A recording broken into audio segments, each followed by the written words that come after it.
বন্ধুসকল, আজি মই বনাব লৈছোঁ এটা খুবেই চিম্পল এটা ৰেচিপি, বইল গাহৰি শুকান কচুপাতৰ লগত। শুকান কচুপাত আমি চাঙত দি থৈ দিওঁ বাৰিষা দিনত খাবলৈ, নহ'লে বাৰিষা দিনত কচুবোৰ খজুৱাই। এয়া হ'ল বিলাহীৰ লগত, আৰু লগত মান ধনিয়া, থেতেলি লোৱা আদা ৰচুন, আৰু এয়া শুকান খৰিচা, বি জলকীয়া বা ভোট জলকীয়া, আৰু এয়া হ'ল মেজেঙা গুটি।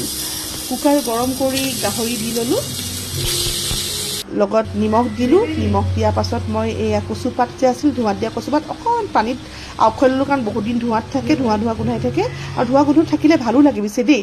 তাত দিলোঁ মই বিলাহী, অলপ লৰাই ল'লোঁ ধুনীয়াকৈ।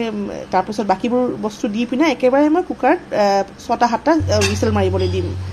এয়া হ'ল মেজেঙা গুটি, এয়া হ'ল ভোট জলকীয়া, আৰু এয়া শুকান খৰিচা। তাৰপৰা কুকাৰ মই ঢাকন লগাই দিম, আদা ৰচুন দিয়াৰ পাছত দেই। আদা ৰচুনটো দি লৈছোঁ।